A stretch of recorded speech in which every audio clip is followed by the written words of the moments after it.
Hello to everybody. My name is Myroslav Shkandrij. I'm from the University of Manitoba. We have three panelists, and each of them brings a completely different perspective on archives and on materials that are relevant to the Holodomor. So we look forward to revealing set of papers and a good discussion. I will tell people that there are about 25 minutes each, and then we should have lots of time for discussion afterwards. The first presenter, and we're going by the same pattern and the same organization as in the program. The first presenter is Gogina from the Shoah Foundation, and her talk is Representations of the 1932-33 Ukrainian Famine in the Shoah Foundation's Visual History Archive.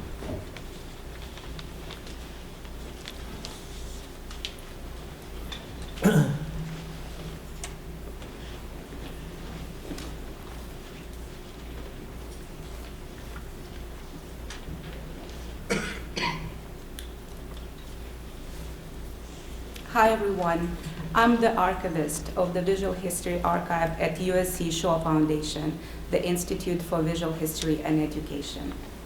We're housed at University of Southern California in Los Angeles.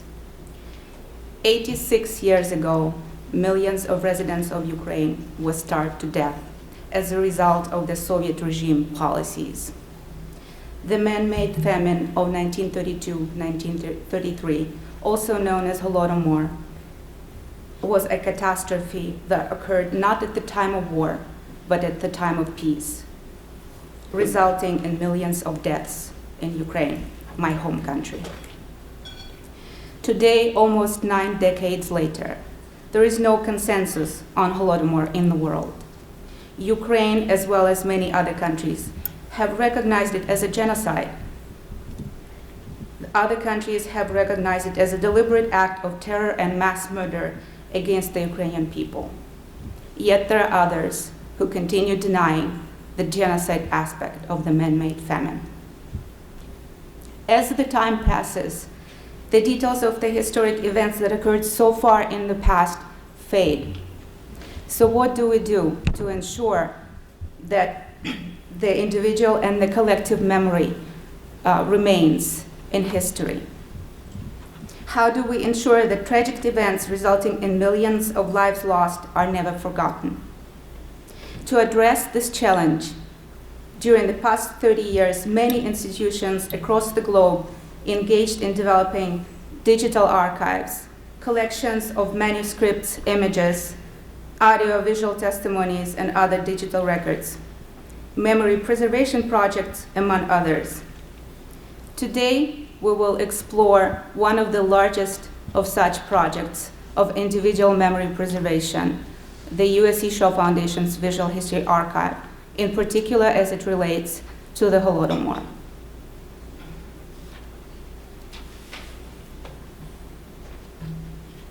This picture that you see, I just took on my recent trip last month in October to my mom's hometown in Belopilla, Sumy region, Ukraine. It's a monument to the Holodomor victims and the victims of political repressions in Ukraine, in that particular little town.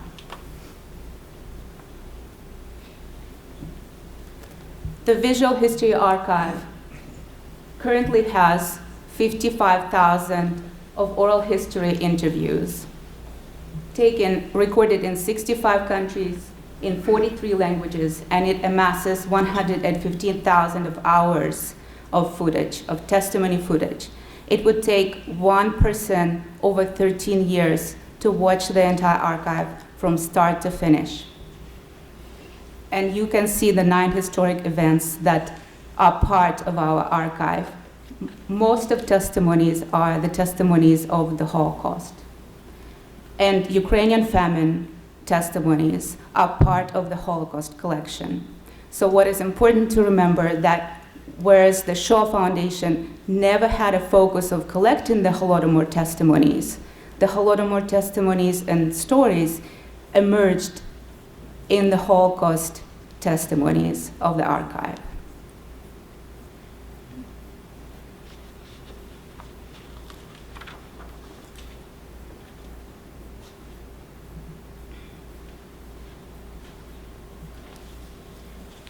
The content related to Ukraine in the archive is very diverse. Many interviewees were born on the territory of contemporary Ukraine or wound up on that territory during the Holocaust, during the Second World War. So when we go to the archives online interface and search for Ukraine in places, you will see this map. So you will see over 11,000 of testimonies related to the Ukrainian territory.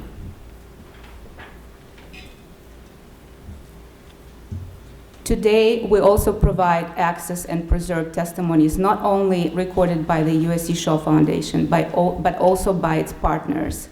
And in the parentheses, you will see the number of testimonies mentioning the Ukrainian famine taken by USC Shoah Foundation and partners. So altogether, there are 789 accounts in the Visual History Archive that discuss the topic of Holodomor and discuss their first-hand experiences or their attitude to Holodomor.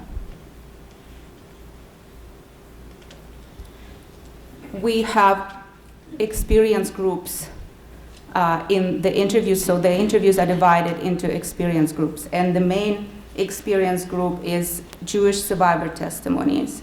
So 622 Jewish survivors speak about either surviving the famine when they lived in Ukraine before the war, or talk about the famine in general. And the second largest experience group is the Holocaust rescuer and aid provider. It's 132 testimonies.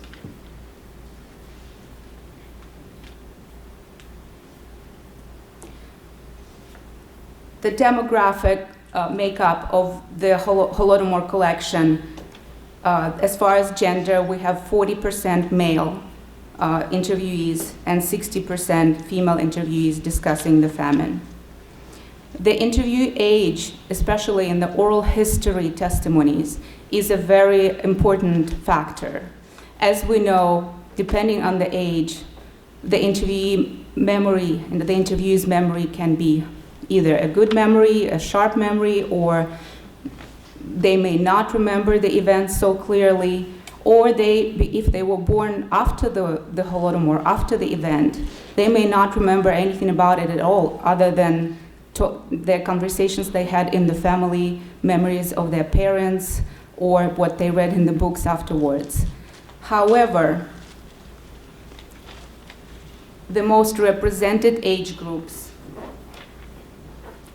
indicate that the interviewees were born from 1923 to 1927, which would make them 6 to 10 years old during Holodomor. And when you are a child growing up, and you're 6, 7, 8, 9, or 10, your memory is very clear and very vivid about what you had experienced as a child.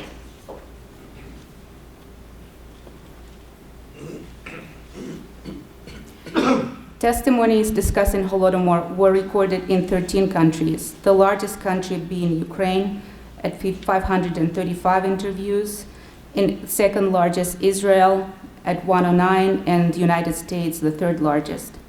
The other countries include Russia, Moldova, Belarus, Canada, Germany, Latvia, Australia, Estonia, and Georgia, and Uzbekistan.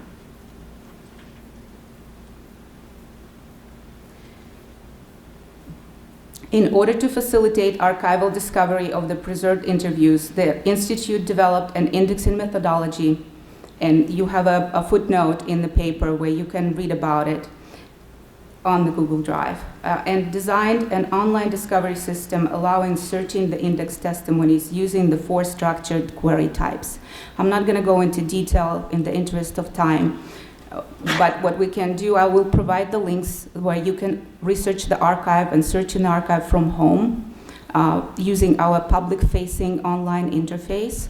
And then you can, explore and play with these query types and see what they discover. But as far as people search, for example, you can search almost 2 million of people's names records in the archive. Places search, I showed you the map of Ukraine, what it looks like. But the most precise search type is the index search, because it allows the user to search the archive using almost 70,000 of indexing terms in the controlled vocabulary of the Visual History Archive's thesaurus. And in front of you, you see the indexing terms that are related to the Ukrainian famine in particular. So the search for the single pre-coordinated term, Ukrainian famine of 1932-33, will return 789 testimonies that I had mentioned is a total size of the collection.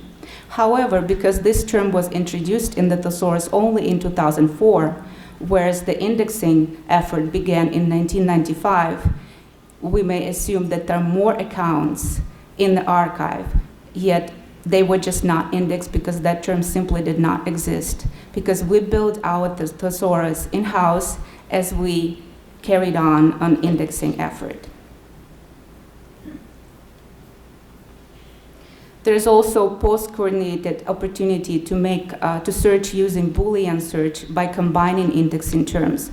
For example, if you search for deaths of loved ones during Holodomor, you would discover 45 testimonies, and that's what the search results screen looks like in the online application. But now let's get to the oral histories. Let's get to those testimonies of people who survived the famine.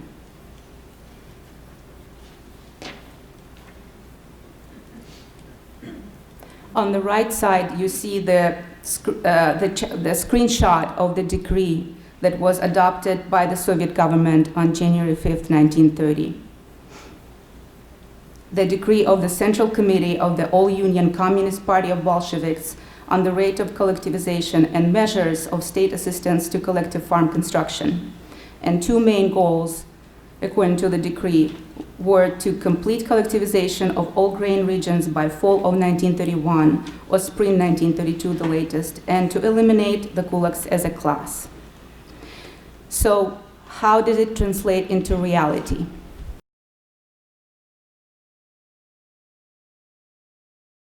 Були трудні роки. Почалася совєтська власть. Трудно було жити. При Сталіні взагалі було трудно, бо у людей все позабирали. І так само у мого батька все забрали. Ми голодували. Почався 30-й год, колективізація. Батько мій не хотів йти в колгосп.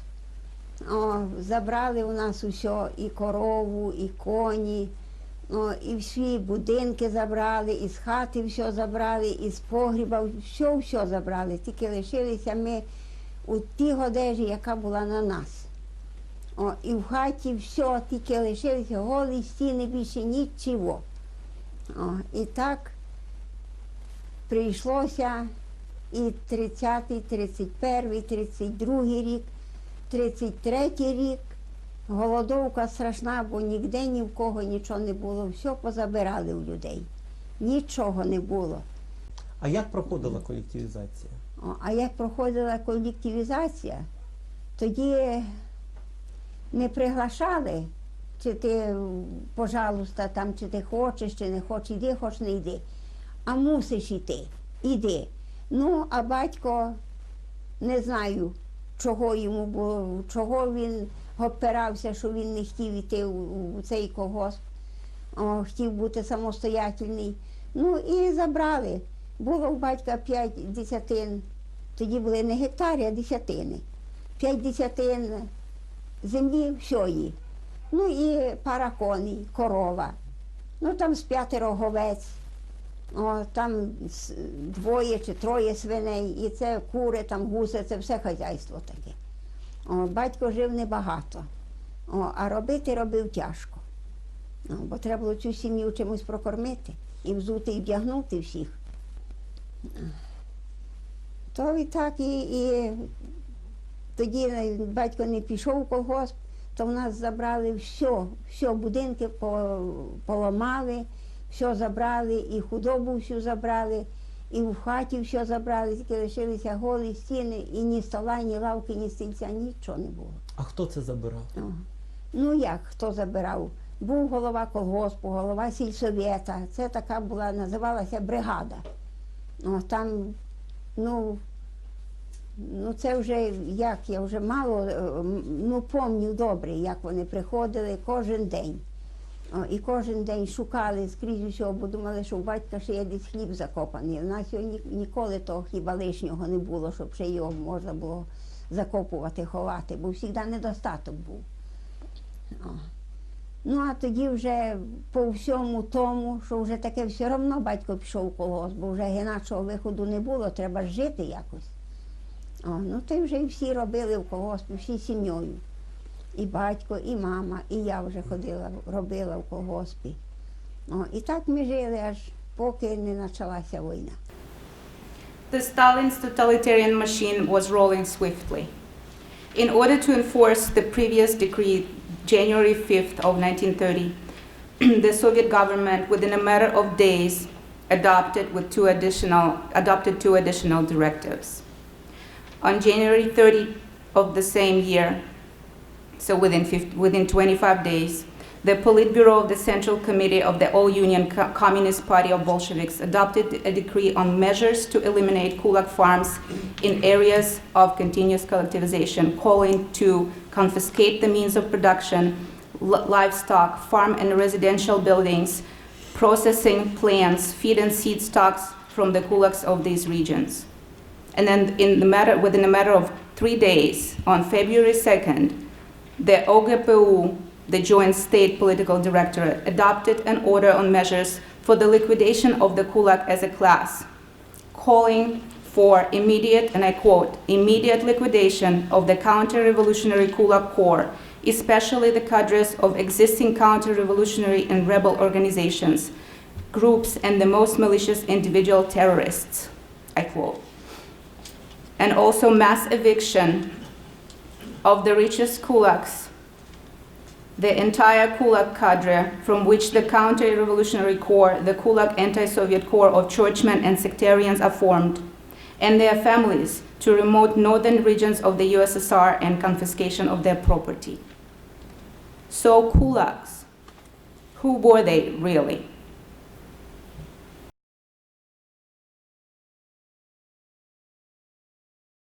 Наша сім'я була звичайні селяни, хлібороби. Що в нас було? У батька була, у нас хата під соломою, на дві половини. В одній половині батьки мого батька жили, а в другій половині ми жили, наша сім'я. Це велика кімната, земляна долівка, ніякої підлоги, ніякого поділу на кімнати не було, все тут було. Ми всі тут разом жили. Чомусь, у батька що було? Була корова, і був кінь на двох із сусідом. І був маленький плужок, це я знаю. Ото і все. Але чогось нашу сім'ю занесли в число тих, що треба розкуркулити. А що таке розкуркулити? Що таке розкуркулити? Куркулями називали багатих людей в селі, які, мовляв, експлуатували інших, жили заможно, і вони повинні були першими чи щось вступати в колективне господарство, в колгосп вступати. Коли на початку 30-х років почалась колективізація, то й моїм батькам запропонували вступати в колгосп. Не дуже охоче туди йшли, бо треба було вступати в колгосп, то треба було все, що в тебе є, віддати в колектив. І корову, і коня, і цього ж самого плуга, і все інше віддати в колгосп. Ті люди не дуже охоче туди йшли. Ну а хто впирався, не хотів іти, то вживалися певні заходи до цього. Розкуркулювали. Оце й називалося розкуркулювання. А що були за заходи? Що були за заходи? А так, батькові запропонували, давай поступай в колгосп. Він поки що утримався. Не те, щоб він зовсім відмовився. Видно, вичікував батько. Тоді почали до нього приходити з тим, щоб, мовляв, ми тебе заарештуємо. Батько сховався, втік. А хто приходив? А члени комнезаму, вони мали зброю, наганами, приходили оці комітету незаможних. Батько втік і кілька місяців переховувався в далеких родичів. Іван Денисовичу, а як ви вважаєте, чому люди помирали тоді з голоду? Ну як чому помирали? Бо з багатьма поступили так, як і з нами. Ну, що ж було розкуркулювати в такій сім'ї, як наша? Ми ж справді були не багачі. Нічого в цій сім'ї особливого ж не було. Такого, щоб десь, ну я знаю, батько справно платив податки, багато дуже трудився, багато працював і батько, і мати, так само і інші люди. Але коли б все підчистили, все забрали, от у нашій сім'ї, ну буквально витрусили все, що було, геть з каструльки, з горщика всякого витрушували. І все це забрали. А де людина могла тоді що взяти? So we just saw someone talking about his family being victimized and being decolonized, really not having any wealth whatsoever. Next clip will be of a participant in decolonization. He is a Jewish survivor, a famous journalist, and he, being young, he romanticized the Soviet power and he decided that, you know, why not? So let's listen.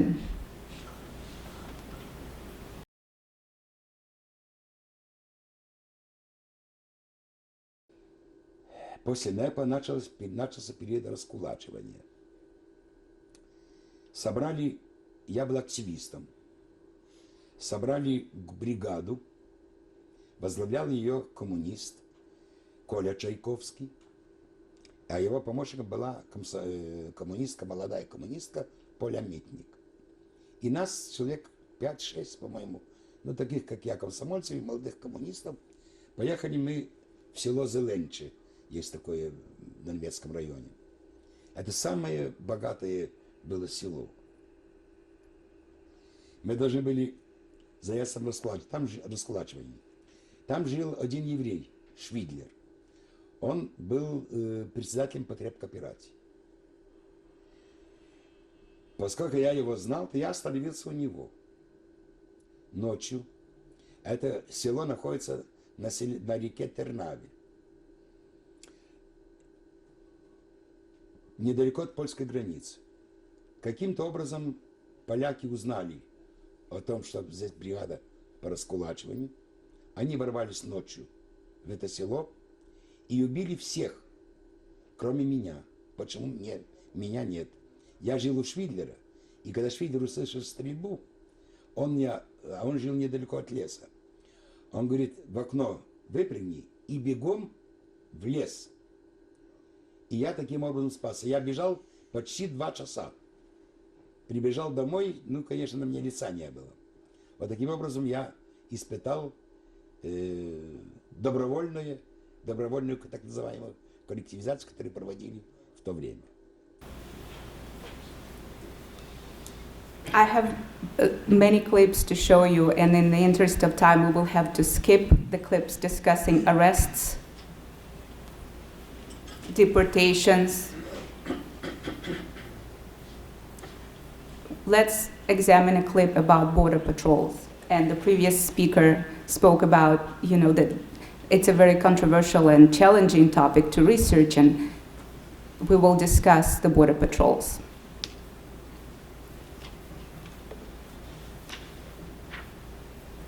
In front of you, you see an excerpt from a historic document speaking of exodus of starving peasants from Ukraine and the measures that need to be taken by the Soviet government to prevent that. And in the paper, you will see the name of the document and the reference note to it.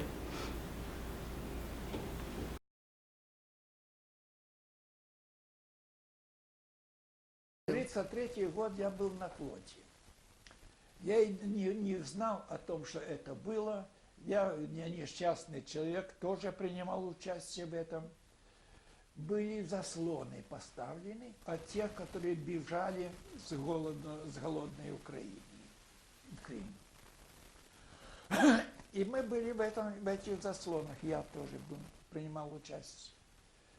Но вы знаете о том, что голодный человек, он бывает иногда и опухший, кажется, что он здоровый.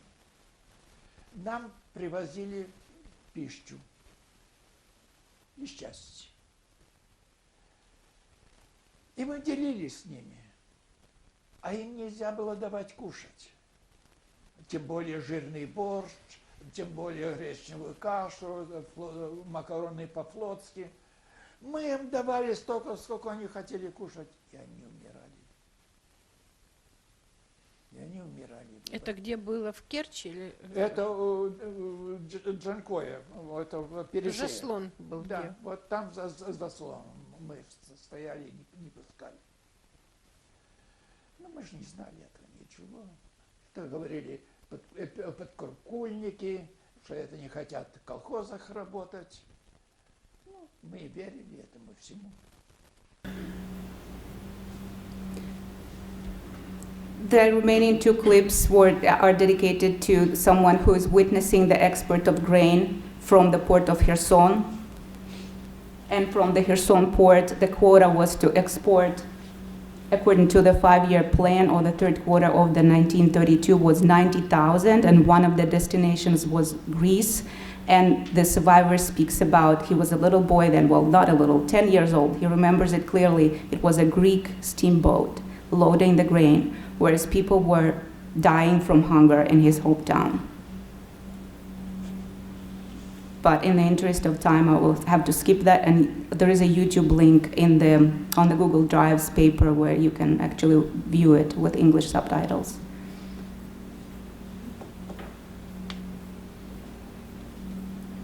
And if I may have additional 2 minutes, I can show you a Bobby Boone clip, a clip about women's riot. Is it okay?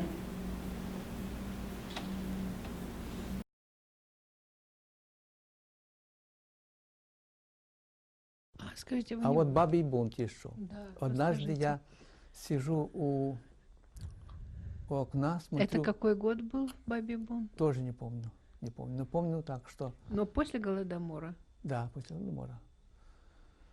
И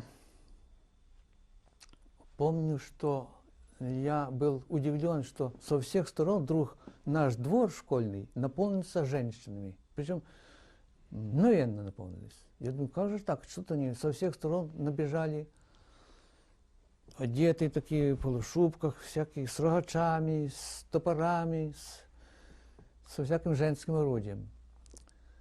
И стали кричать, отец вышел, вызывать отца. Отец вышел, они стали требовать, что у тебя спрятался председатель не то колхоза, не то председатель сельсовета. А отец говорит, никого у меня нет, никого у меня нет. Все. Они говорят, мы зайдем проверим. А отец говорит, как же я вас впущу, вы же целая, видите, толпа такая, что вы сделаете в квартире? Давайте выделяйте 3 человек, доверить, которому вы можете доверить. Пусть не зайдут, проверят, обыщут, и все. Они выделили 6 человек. Я смотрю, зашли такие крупные женщины, перемотанные веревками, здесь топор торчит, там в руке макогон такой большой. Обыскали весь дом. Никого не шли, потом вышли, говорят, нет его здесь, нет его здесь. Он побежал, наверное, туда-то, к такому-то активисту. И они все туда убежали. А отец после этого, нет, не днем это, а отец вечером постучал на чердак, а оттуда, значит, вышел, спустился по лесенке председатель сельсовета. Он был вооружен с наганом, но они бы его убили. Он бы убил там 6 человек, но они бы его растерзали. И отца бы за то, что скрывал. И так он спас этого человека. Только, А чем был вызван бунт этот? ну, тем, что люди голодали, что не по-человечески все делалось, жизнь. Но главное, что так, ни одного мужчины не было в этом, только женщины. Но этот председатель сельсовета или колхоза, я не знаю, кто такой, он убежал ночью в райцентр, и утром, на другой же день, приехала группа милиции, отряд милицейский. Арестовали активистов, женщин, остановились в классах здесь, пили чай, вот так, и увезли этих активистов, я не знаю, как там. Вот такое бурное время было очень. Thank you very much. Now. So our next speaker is Gennady Estraikh from New York University, and he will be speaking on the American Yiddish press on the privation of Soviet Ukrainian peasants. Thank you. Thank you for inviting me for the presentation. Actually, I added a bit the privation, and I added the case of the forward. So I'll focus only on one newspaper, but it'll become hopefully clear from what I'm going to say. The topic of the famine in Ukraine in the 1930s has a personal side to me. My elder brother was born in December 1932, when my parents lived in Zlatopol, Novozlatopol in Ukrainian, now a village in the Zaporizhia province.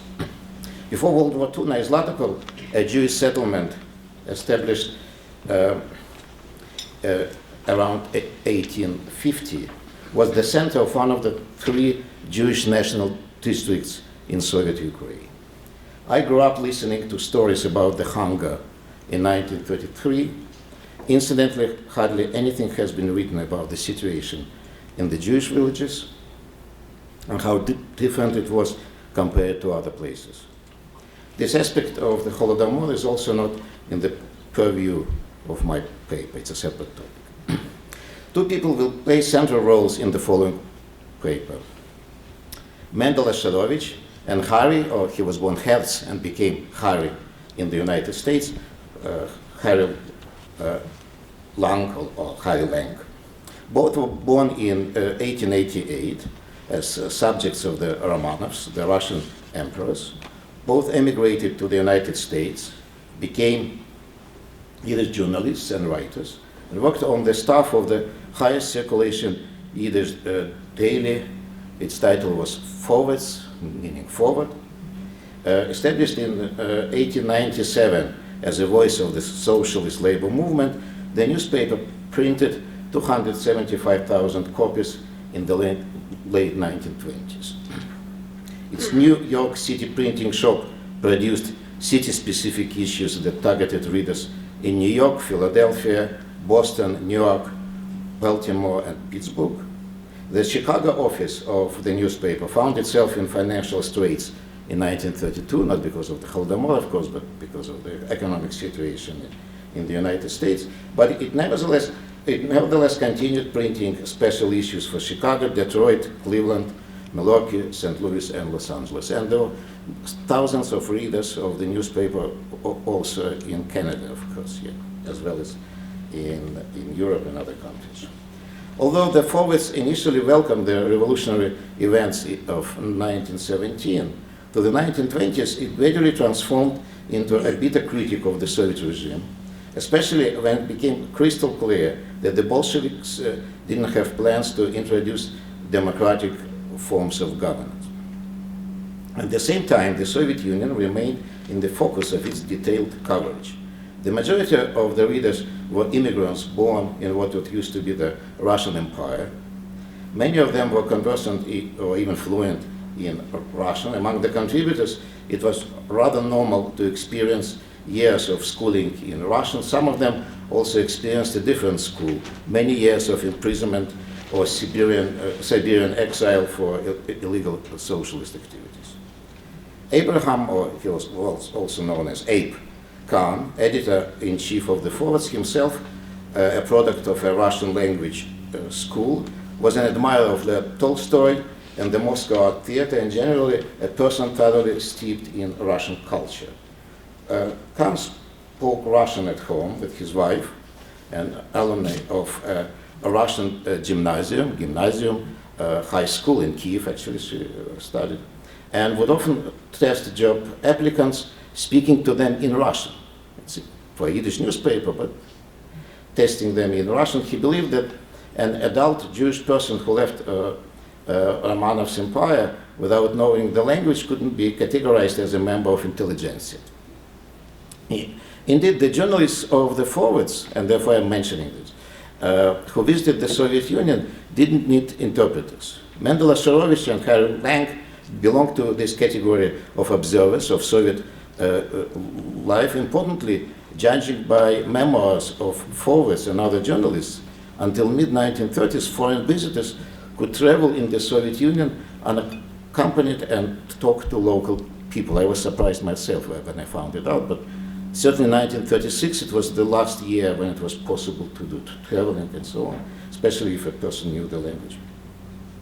In the spring of 1932, Asherovich, by that time known as a novelist, historian, playwright, and translator from Russian and Hebrew, spent 5 weeks in the Soviet Union. Born in Trostyanets, now in the Vinnytsia province, Asherovich wrote prolifically on Russia and Russian culture, and a fluent Ukrainian speaker, was reputed as the main expert in Ukrainian affairs among forward journalists. He later was a chairman of associations of Ukrainian Jews and so on. Apart from visiting Moscow and several other Soviet cities and towns, Asherovich went to villages and traveled as a third-class train passenger in order to get a first-hand impression of the situation. On his way back from the Soviet Union, Asherovich shared his impressions with the correspondent of the Yiddish daily Unser Express, Our Express, which was based in Warsaw, but printed also local editions in several cities. It was Vilna Express, Belostok Express, and so on with local news. It is highly likely that the interviewer was Israel Joshua Singer, the elder brother of the later Nobel Prize winner Isaac Bashevis Singer. Israel Joshua Singer was a Warsaw correspondent of the Forwards and also wrote for Unser Express. According to Asherovich, the 22 years of his life in America had not weakened his love of Russia. And he added, even now when the country is being led by the Bolsheviks. Hence came his decision to go and see how people live there. In addition, he longed to see his mother, 4 sisters, and 2 brothers. As a result of his journey, Asherovich had concluded that young Soviet citizens, presumably he meant the Jews, in general were devoted to the regime. In his opinion, no more than 5% of them would have emigrated to the United States if they were allowed to do this. The elderly people, on the other hand, would have preferred to leave the country. The desire of the youth to stay in the country didn't stem from their happiness with the conditions of their life. Asherovich described them as people overwhelmed with a kind of a Hasidic exaltation. They were hungry but happy, having access to education and career opportunities, and were full of enthusiasm of building a new society. It was shocking to Asherovich to see the dire straits that Soviet citizens found themselves in. Ukraine, known for its fertile land and favorable growing climate, was particularly hard hit by famine. In some areas, peasants were swollen from hunger, it's in his description, and dying from lack of food. In search of subsistence, they filled railway stations and roamed from one place to another. To Asherovich's surprise, many of them were nevertheless full of hope for better times. He ascribed this to patience and obedience, which had always been their national trait. Soviet life was generally full of paradoxes. In a shtetl, Asherovich spoke with an elderly Jew, a former wealthy merchant, whose son begged him to become poor. As a result, the family began to be listed in a social category which opened for the son the doors to a Moscow university. Ashorovich's articles, serialized in the forwards from April to August 1932, shaped his book.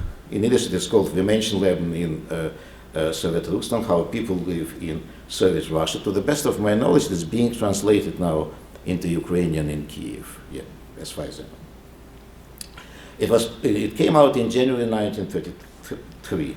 In his introduction, Asherovich repeated his claim of having a good attitude to Russian culture and Russian idealism, his definition. As a socialist, he, and I quote, wanted to see how socialism has been built in the country where I was born and which I never stopped loving. This loving, it's a mantra in his writings. Only a small part of the book is devoted to the situation in the rural areas of Ukraine. The villages which he had a chance to see looked neglected compared with how he remembered them. It was striking to him that there were no more nicely painted houses. Dwellers of the villages, now the most disadvantaged Soviet citizens, didn't have interest in decorating them because they were not sure how long they were destined to live in the village. In addition, they didn't want to draw attention to themselves, lest they would be categorized and persecuted as kulaks. From Ukrainian peasants forced into membership in collective farms, kolkhozes, Asherovich heard that panshchina, or labor obligations to the landlord, now seemed to them better than their working for the collective farm. They hated kolkhozes more than they used to hate landlords. Although the kolkhozniks expected to get a share of the harvest in a sufficient amount to keep their families going for a year, in 1932 they received from their kolkhoz an amount of grain that could feed them only for several weeks. It was painful for Asherovich to see hungry children who were, and I quote him, pale, debilitated, and without any sign of cheerfulness characteristic of children in other countries. Asherovich heard about riots, especially women's ones, as we heard now, which, in contradiction to his characterization of peasants as inherently stoical people, had erupted in various places, but remained unreported in the Soviet press. Sometimes peasants would set fire to buildings that belonged to their kolkhoz, doing this as an act of protest. The author recounts conversations about how starving peasants in Bratslav, 35 miles from Trestenets, his shtetl, broke down the doors of the granary and carried out all the grain. In Haisin, 25 miles from Trestenets, starving peasants went to starving Jews and urged them to do the same thing. The peasants said to the Jews, "If you are not with us, this means that you don't want this, and we will get even with you when the time comes." The situation in Asherovich's home shtetl was depressing too. The local population lived in the shadow of the monument to hundreds of victims of the May 1919 pogrom. In local Jewish memory, the life was still divided into three periods: before, during, and after the pogrom, or as they call it in Yiddish, Unglück, disaster. In Asherovich's description, life in Trestenets was not much better than in the surrounding villages. I quote, "Poetry and desolation in the houses. Jews wear the same dirty and broken clothes that the villagers do, and the same worn fur hats. Jewish women wear the same ragged clothes as the village women. Nobody speaks loudly, nobody cries, nobody feels confident. Jews started drinking heavily. They drink on the mornings, days, and evenings, with meals and without. They drink not only on holidays and Saturdays, but also on weekdays, drink and look for opportunity to drink more. Drinking is explained by the fact that bread costs 12 rubles, 50 kopecks, whereas a liter of vodka costs only 2 rubles. We drink and forget that we are hungry." End quote. Asherovich concluded his book with quoting a woman who once participated in a revolutionary movement. Now, she told him, "We are rotting here under the banner of a beautiful ideal." Ashrovich didn't pioneer discussion in the pages of the forwards concerning problems which peasants faced in the Soviet Union, especially after being herded into collective farms. The forwards published materials and reports, either written by the newspaper's own contributors or lifted from other periodicals. Significantly, the Jewish agricultural colonization in Ukraine, especially in Crimea, was at that time one of the central topics of Jewish public interest worldwide and enjoyed heavily sponsorship from American organizations.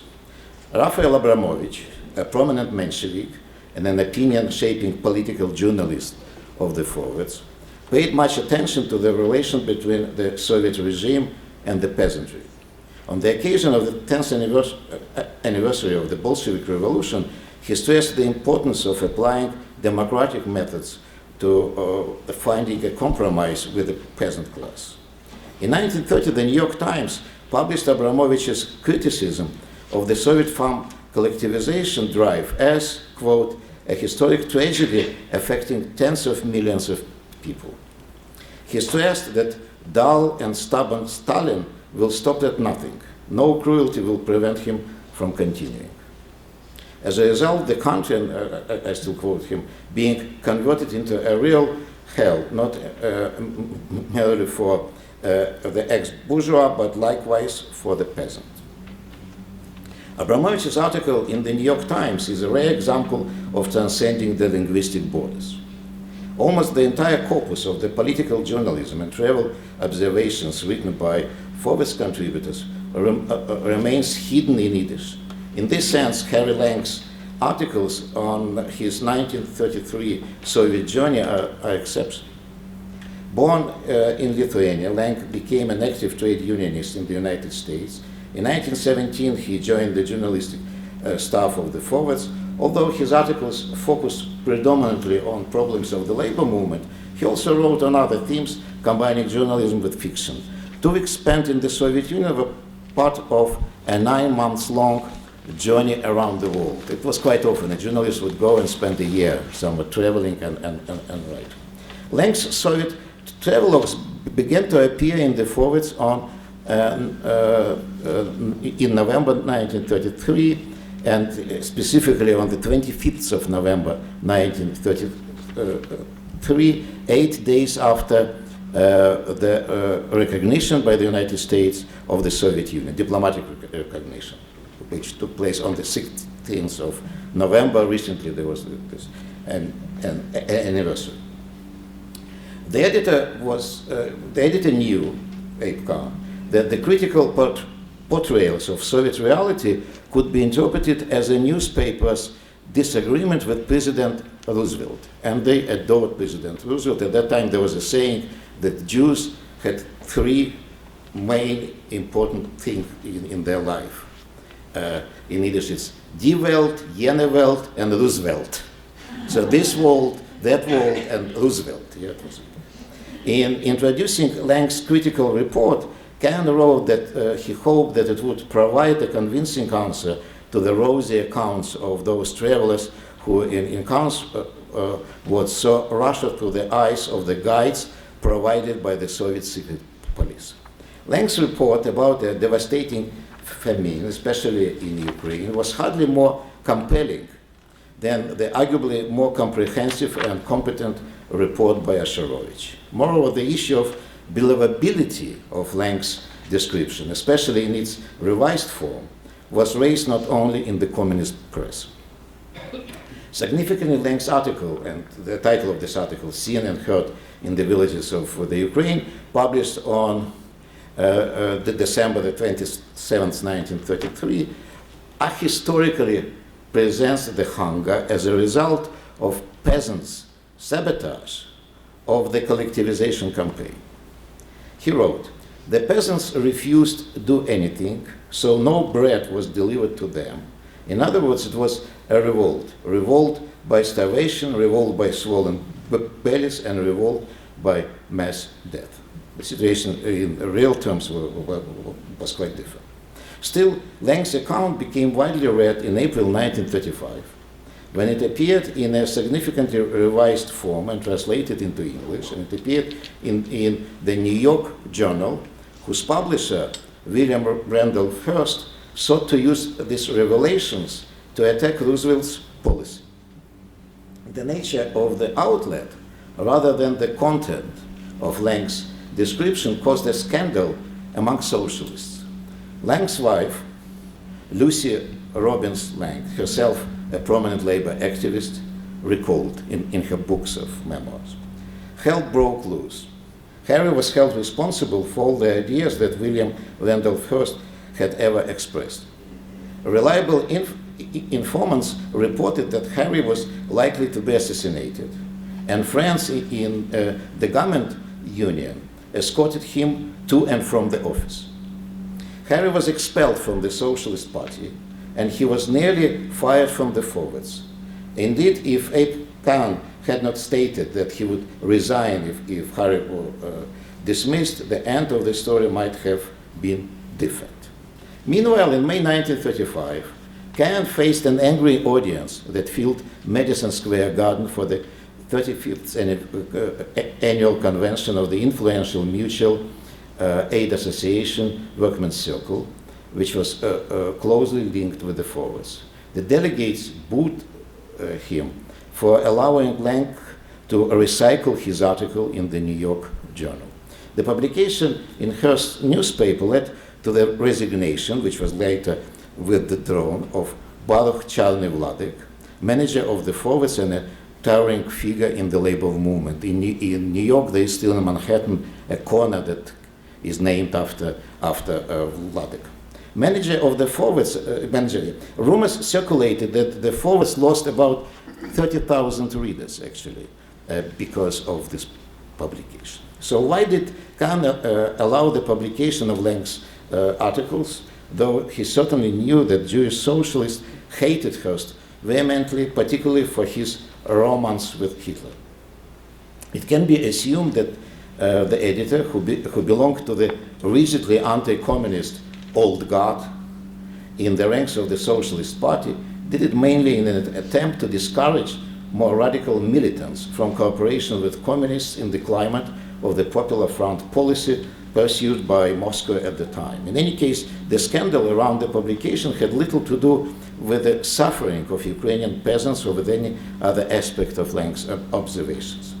In general, it is difficult to say if sympathies towards Ukrainian peasants played any significant role in the forwards publications. I checked actually, and I was trying to find letters of readers publication, because readers were very active, reacting to various publications.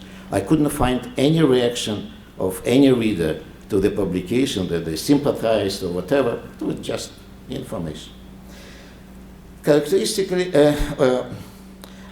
most probably Ukraine and Ukrainian peasantry didn't prompt positive feelings among the majority of forwards readers.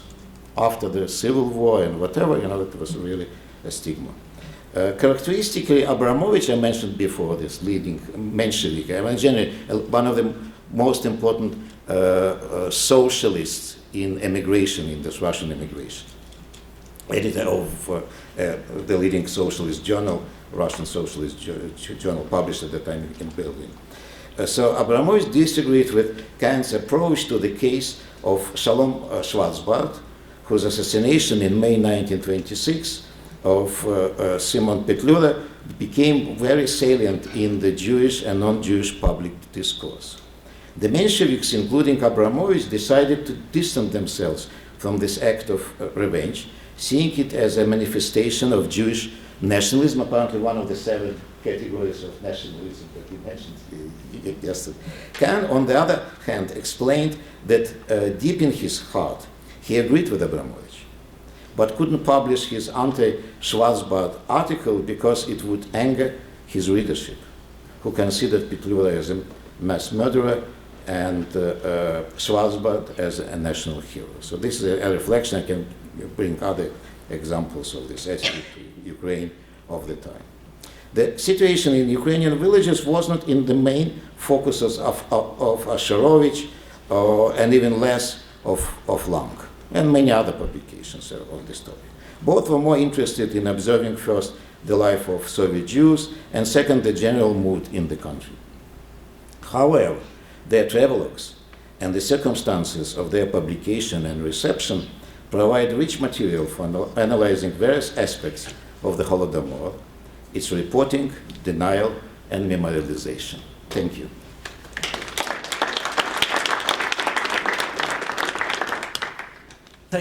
I'm going to speak very briefly, make some comments very briefly, mostly ask questions, and then I hope we have lots of time for discussion.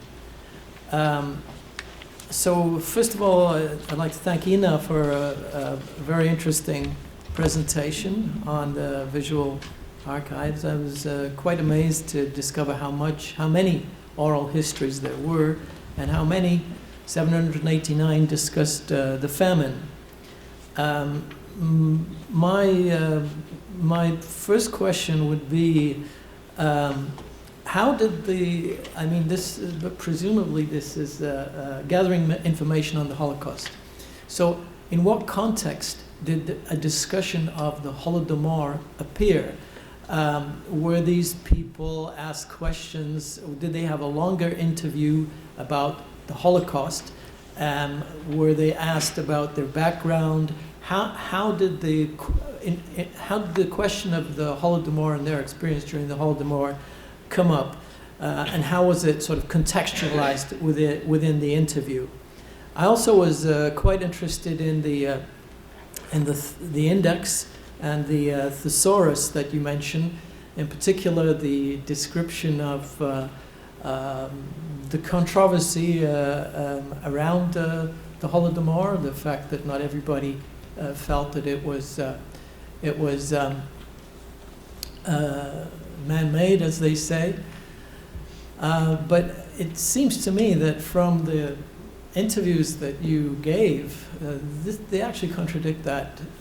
There is plenty of information now, lots of information about what happened, the fact that every grain was taken away, all the food was taken away, even the food in the pots, even the clothing was taken away. The behavior of the people coming around. So my provocative question here is, and I've raised this in other contexts as well, how do you kill 3 million people by accident? It just doesn't happen that way. Starvation takes place over a long period of time. There are reports being written all the time. People knew what was happening, and the authorities were well informed. So does not all this information point towards an intention, a knowledge, an awareness, and a fact that there was no sympathy for the population? I also wanted to ask very briefly, a couple of the things that occur in Ina's paper, but she didn't mention, are these very commendable educational projects, including the Eyewitness educational website, with all these life stories, thousands of life stories. When they tell these life stories, what weight is assigned to the famine? How central is the famine to their world picture and self-understanding? I'm also quite interested in learning a bit more about the successes, the failures of this educational project. With Gennady's paper, there were a few surprising things there. I think Gennady himself said that he was surprised by some of the things he read. This idea of traveling unaccompanied being easy. I suppose if you know the language and if you can dress appropriately and blend in, it would be easy to travel, but not so easy from other reports. But I was most interested in another thing, how individuals writing reports, journalists, travelers, could see and not see. I was struck when I read Koestler's Arrow in the Blue, his autobiography, how he describes traveling on a train and seeing starving people by the side of the train tracks, and people telling him that, well, these were just simply people who refused to work. He believed them at the time. He later, of course, had a change of mind, and he was horrified at his own ability to believe what was being told. But this ability to have blindness and some insight at the same time seems to me a very interesting phenomenon. How you could talk about people being hungry but happy, Hasidic exaltation, but at the same time, poverty in the villages, hatreds of the collective farms, hunger, riots. This it's interesting, this ability to hold both these concepts in mind at the same time. So this is a question to Gennady. It's a broad question, but I'm interested in his response. How is it that people can do this? Do they have one master narrative that says they're interested in the condition of Jews, they're interested in the struggle of fascism versus communism? Do they have this large master narrative? And then another narrative which is pushing them to some kind of sympathy for the local population. And maybe this master narrative prevents them from seeing sympathy from expressing sympathy for, or to a degree, from the local population. I also am very interested in this business of instrumentalization, how everything gets instrumentalized. You're not interested in the fate of the people. You're interested in William Hearst and the fact that an article was published in his publication. So these would be the things that come to mind for me when I listen to these reports. And finally, you mentioned the fact that a very small portion of the Yiddish materials is available. How big? Question is, how much is there? How big is this, archive of materials, and how important would it be for people to access these? With Colin's presentation, the use of language is important. This Biednyaki, Batraki, Srednyaki, Kulaks, Bushi, people get called all these names. What did the Mennonites, how did they see themselves? I mean, they were labeled as Germans. You mentioned yourself that they went to Moscow, to the German embassy. To what extent, did they see themselves, consider themselves as Germans? Later, they often were labeled as Volksdeutsche by the Germans. Another question is, how much use has been made of these materials? The way you described it, and the way the languages in which these materials in the Mennonite archives are, the language in which they are written, suggests to me that joint projects, this is a wonderful opportunity for joint projects with people that know Russian, Ukrainian, as well as German, and can read this Gothic script, which is so difficult. Are there projects to work with other groups, and can we expect in the future attempts to develop this knowledge of these archives, or are we fated to read mono-ethnic or single identity studies, as has often been the case until now? And a similar question to the one I asked of Inna. How does Holodomor experience, or the experience of the early 30s, figure in the way Mennonites tell their history, in their self-image and the sense of identity? Is this, again, an afterthought? Is this something that comes in a small, is not central to their experience, or is this something much more important? All right. So I'll start. Where does the Holodomor come up in the Holocaust testimony? When Shoah Foundation embarked on the global effort to collect and preserve testimonies of the Holocaust, we conducted the interview or training sessions in those regions. So the Shoah Foundation's interview or testimony, it is a structured oral history interview. It is a guided interview, and therefore the interviewers were trained to ask questions, certain questions in a certain way. I was not part of the training at the time. I started working for the Shoah Foundation when recording and collecting of interviews in Ukraine was wrapping up in 1999. The process started in 1994, and most of the Ukrainian testimonies were collected, or testimonies on the territory of Ukraine were collected within the period of 1996 through 1998.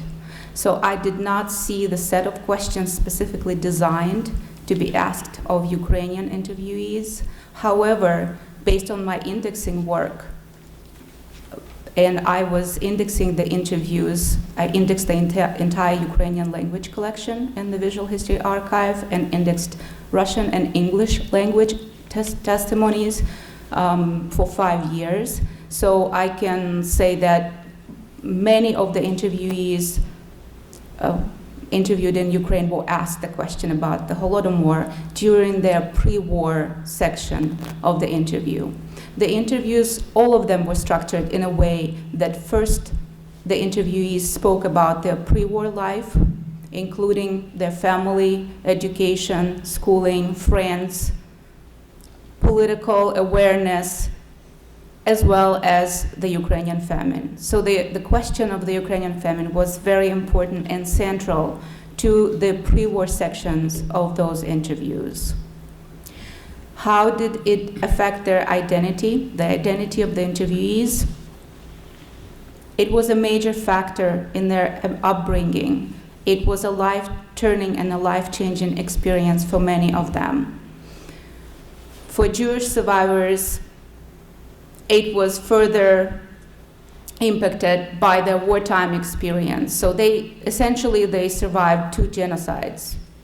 People who were victims of Holodomor were not always Ukrainian by ethnicity, as we all know.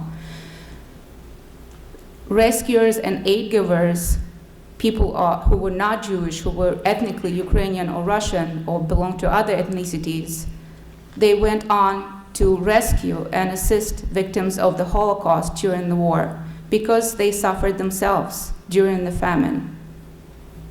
So my belief personally as an archivist that the Holodomor experience was central to their whole life of the interviewees. Shoah Foundation uses interviews from the Visual History Archive in educational projects across the globe. Before the educational website Eyewitness was launched, we produced documentary films for the Ukrainian audience. One documentary film in particular about the Holocaust, Spell Your Name, and it premiered in Ukraine in 2006. The film director was Sergei Bukovsky. And then we conducted a national training program in every province, in every oblast in Ukraine on the use of this documentary in schools. During the training workshops, teachers asked, yes, we know about the Holocaust, and we now learned so much more about the Holocaust. How about the famine? How about Holodomor? Do you have any stories in your archive about that? And that was a trigger that prompted us to produce a teacher's guide on Holodomor. And so we produced it in 2010, 2011, and conducted another training in Ukraine on the use of this teacher's guide. Then we launched Eyewitness. This is an educational website, eyewitness.usc.edu, where we provide full-length testimonies to educators around the globe, including the testimonies that I showed today, clips from which I showed today, and many more. And so an educational lesson was produced for that particular platform, and it's called Holodomor in Children's Fates. And so you're welcome to explore it. It's a registered user website, but you can freely access then once you've registered and explore that activity. Thank you. Okay, 3 questions. Blending, seeing and not seeing, and the amount. So with blending, they were not even trying to blend. And it was apparently difficult. They were dressed differently. Somehow they looked differently. And they didn't make any secret. Even Asherovich, when he was traveling in this lowest class part of the train, it was open that he was an American, and actually it was a conversation, how is it in America and how is it? So it wasn't an attempt. But the main thing that they knew the language. And actually their level of knowing Russian was from perfect to, I'm not sure that Harry Lang was so fluent in Russian. Certainly he didn't know any Ukrainian, and therefore many things in what he wrote are quite questionable. So it wasn't playing. Seeing and not seeing, it's a good question. It's a very good question, and it is really, I also ask myself why and how. And I believe that there's a combination of a few things. First of all, somehow many people believed that it was just even reasonable to apply force at that time. People were quite often, they came out with this experience of the First World War, the Civil War, and in general ideologically, somehow they believed that it was possible. In 1936, actually a few years after the Holodomor, newspapers published a project of a new Soviet constitution that became later known as the Stalin Constitution, that was replaced only in the 70s. And the Forwards was the only newspaper in Yiddish that published, actually the communist newspaper as well, but the Forwards was the only newspaper that published in Yiddish the entire text of the Constitution and opened a discussion. What do you think about it? And I have an article on this topic. There were about close to 100 letters received, and about 50% of them said it's fine. The discussion was mainly about one-party system. Is it okay to have one-party system, or it's not okay to have a one-party system? And it was a socialist newspaper. It wasn't a communist. It was an anti-communist newspaper. But they argued that was fine. And in quite a few letters, the argument was because of the peasants. That the peasants remained an unreliable element. And if you start introducing some additional democratic things, then the peasants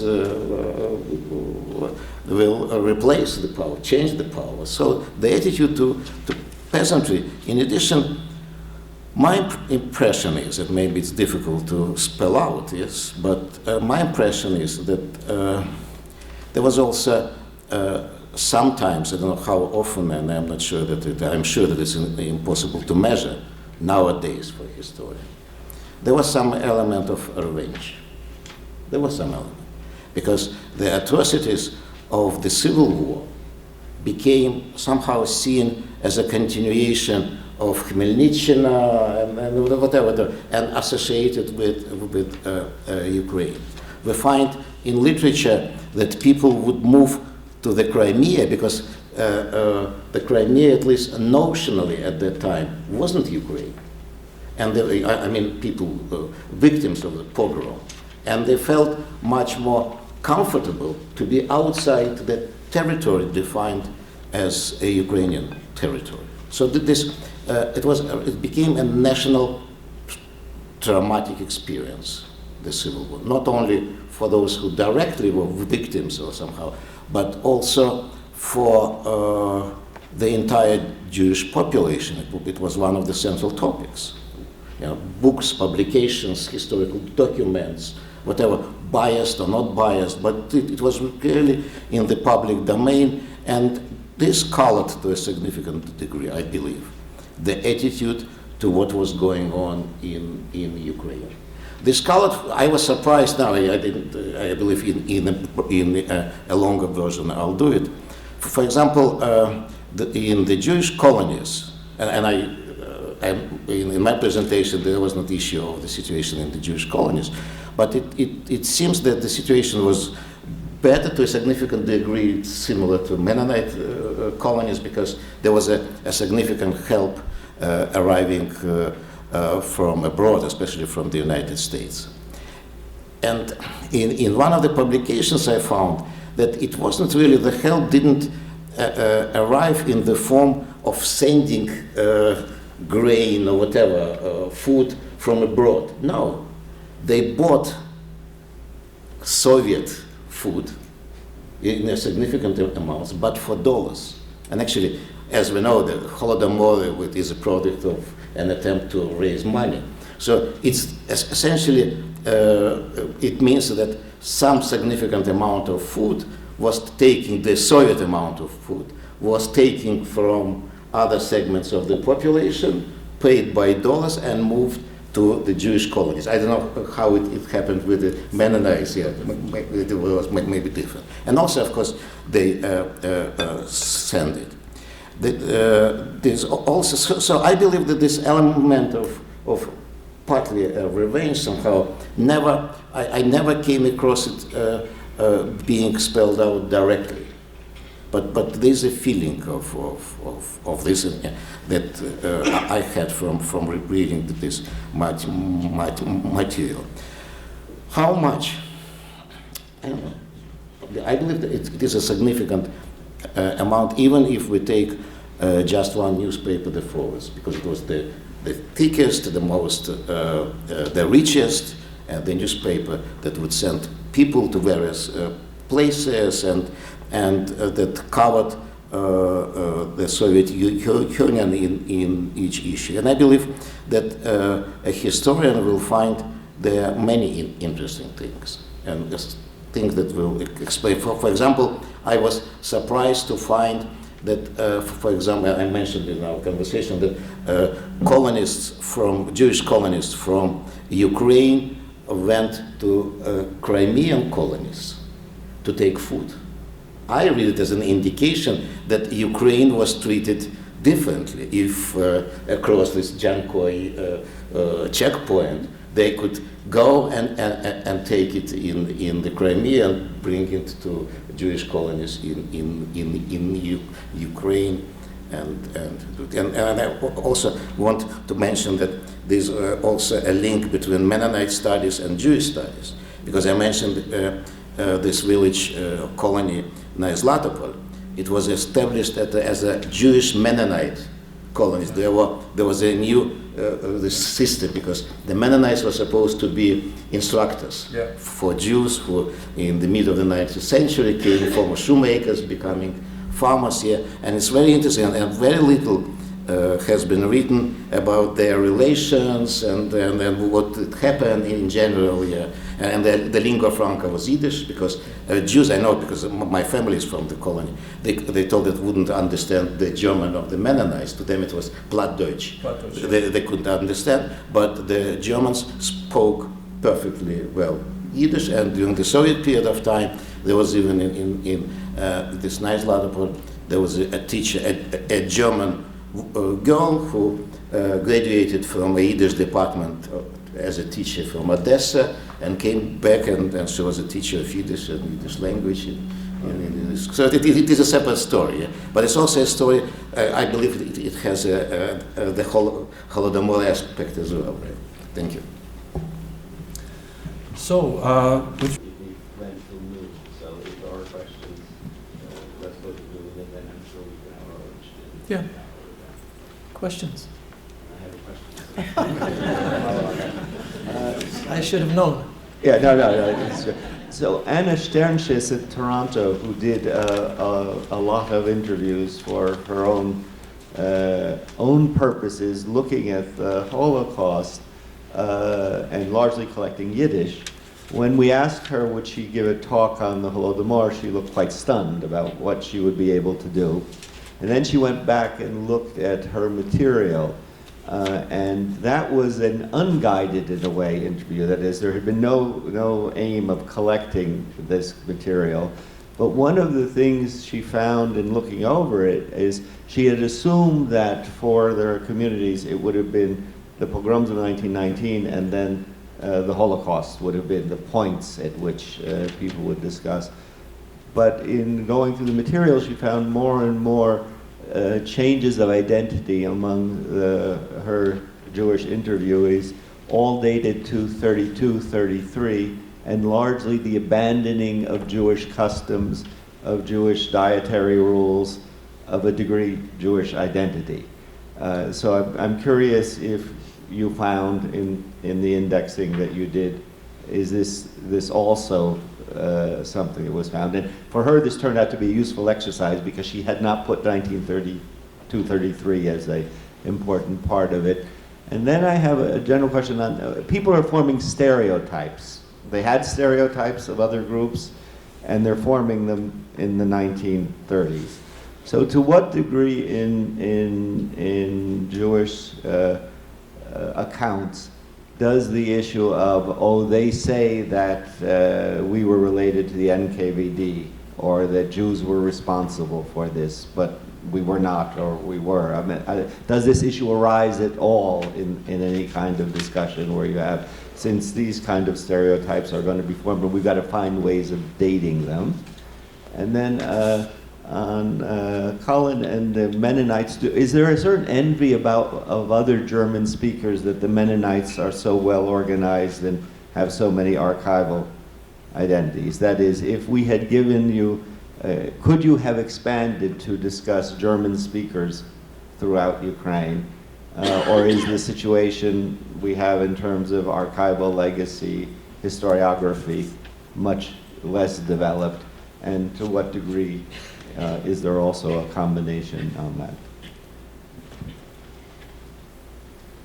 So I will address the question about the Jewish observances during the famine and whether, the famine resulted in the in any changes in the Jewish identity or Jewish traditions and observances. As far as observing kashrut, during the famine, you all understand that it was borderly impossible, and people were deprived of all sources of nourishment. I did not encounter stories, however, where Jewish survivors in particular would speak about observing Jewish traditions, in particular during the time of the famine. They spoke about it, they spoke about Jewish traditions and Jewish observances at the time when the question of the famine had not been yet asked. Whether it impacted their Jewish identity, I think what impacted the identity more was the anti-religious policy of the Soviets that started being implemented prior to the famine, and all the way, obviously, the ban on religion carried on during the decades of the entire existence of the Soviet Union. And so that question addressing Jewish identity is more broad, chronologically speaking. When interviewees are asked about their Jewish identity, they speak about how it evolved. But whether or not the famine in particular impacted that, I don't have the data for that, but it's a good topic for research. Responsibility. It was, in general, it's important to divide the ideologists, observers, and just the population. The population simply used a chance given by the Soviet system to find a place in society, to find a new, because we read usually about the achievers who ended up the same NKVD or other places, or in the government or in cultural institutions and so on. But in the 1920s, there were about 1 million Jews in the Soviet Union who were, actually were left hanging without, because the previous economic system was in ruins. The system of the shtetl was in ruins. And economically it was very difficult to survive. Therefore they created this whole idea of creating colonies, afterwards Birobidzhan or something else, yes, and they were really, it was 1 million of people that were trying once again to find a place in society, and to a significant degree it happened from the late 1920s thanks to industrialization. So the paradox is that on the one hand, the Holodomor is one of the byproducts of the industrialization drive. But the Jewish population, a significant part of them, not only them of course, but a significant part of them, benefited from industrialization because it solved their problems, at least for many of them. They either moved to Magnitogorsk or to the same Kharkov or to other places, or in some places there was also, we see the development of industrial enterprises in the former shtetl. So it gave them a chance to find some gainful occupation. If we speak about ideologies, especially outside the Soviet Union, we find quite a few articles worrying what was going on with the structure, social structure of the Jewish population. That they became really people like playing a role in many cases, like a core, not the core, but at least a core of the system. And they found it, of course, worrying, and worrying from various sides. First of all, worrying because they saw it, as seeds for anti-Semitism. Some people argued that it was wrong because beginning from the 19th century, an obsessive idea of Jewish intellectuals was productivization. Jews were supposed to be productive. Productive, becoming farmers, or various experiments here in Canada, Jewish colonies in the United States, 150,000 Jews, Jewish farmers, colonization. Even the Zionist idea, it's the beginning is to create farming communities to become productive. And they were worrying that really the structure that was shaping in the Soviet Union was actually moving from productivization into becoming, as one of the observers, there was such a person, Yakov Lishinsky, wrote that it becomes a nation of doctors and lawyers. Yeah? And they found it really worrying and wrong for a couple of reasons. Anti-Semitism, and it wasn't. So. Thank you very much. I have a question for Colin. You mentioned that in April, March of 1933, the number of these letters that managed to get through the border was reduced, right? Because of the censorship, Soviet censorship and so on. Is it possible that it's also due to the mortality rate among the Mennonites? And do we have any statistics on that? Any sources that can point in the right direction? Well, thank you. That's a good question. I can't say for certain that that mortality doesn't have an impact on that, but it just so it just drops. It just plummets, right? And it plummets because those periodicals were also publishing Mennonite letters from other parts of Russia, because there's daughter colonies in other parts of Russia outside of Ukraine. Those letters are not being published either, right? So from these other daughter colonies, you're not getting any correspondence at all. It's anything that's from the Soviet Union, it just drops. There's every once in a while there's a letter, but you don't really know how it got there. And so maybe to some degree it has something to do with mortality. I mean, people are dying. But at the same time, it's also, I think in many respects, Soviet census, because Mennonites from other parts of Russia that were not affected by the famine in the same way, they're not coming out either. Please. In Canada.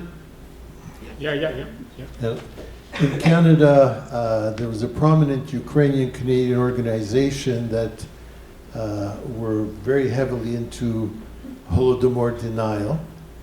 And this continued until the Soviet Union collapsed, and then suddenly they discovered there was a Holodomor. In the United States, there was a significant number of Jews that were in leftist organizations that were supportive of the Soviet Union. And was there also the denial of the Holodomor, and how long did that persist? No, I don't know exactly the numbers, but of course there were such organizations associated mainly with the Communist Party. And actually, I had a chance to read some reports of the Jewish segment. I didn't read the reports of the Canadian Communist Party, but of the American Communist Party. And the segments, they are actually preserved in Moscow because communists would send their files for preservation in Moscow. I didn't realize it before seeing it in Moscow archives.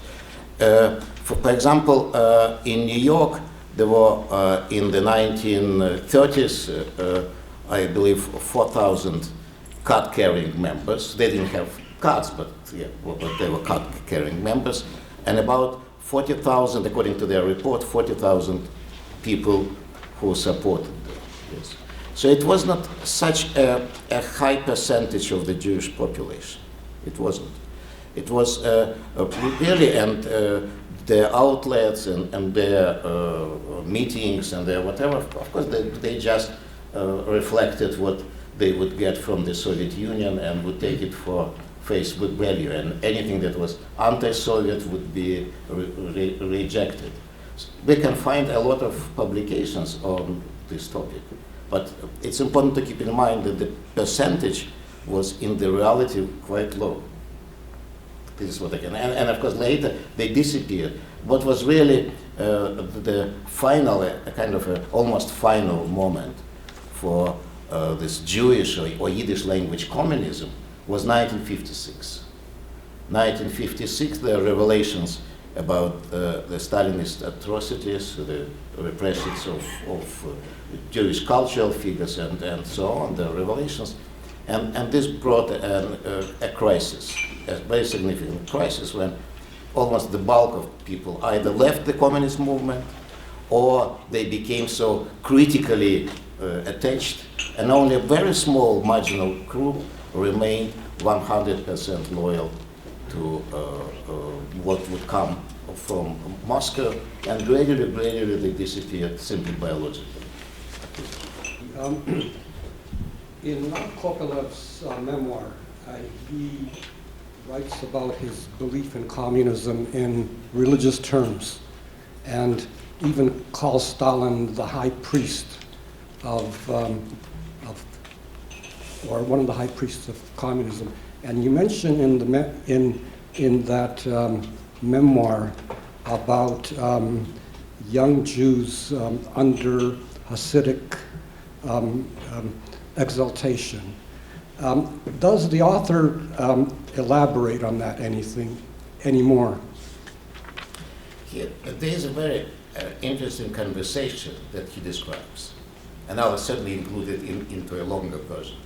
On his way to the village, he was sitting, there were a few Ukrainian peasants, it was a coach, a few Ukrainian peasants, and there was a young Jewish guy from a shtetl or a town.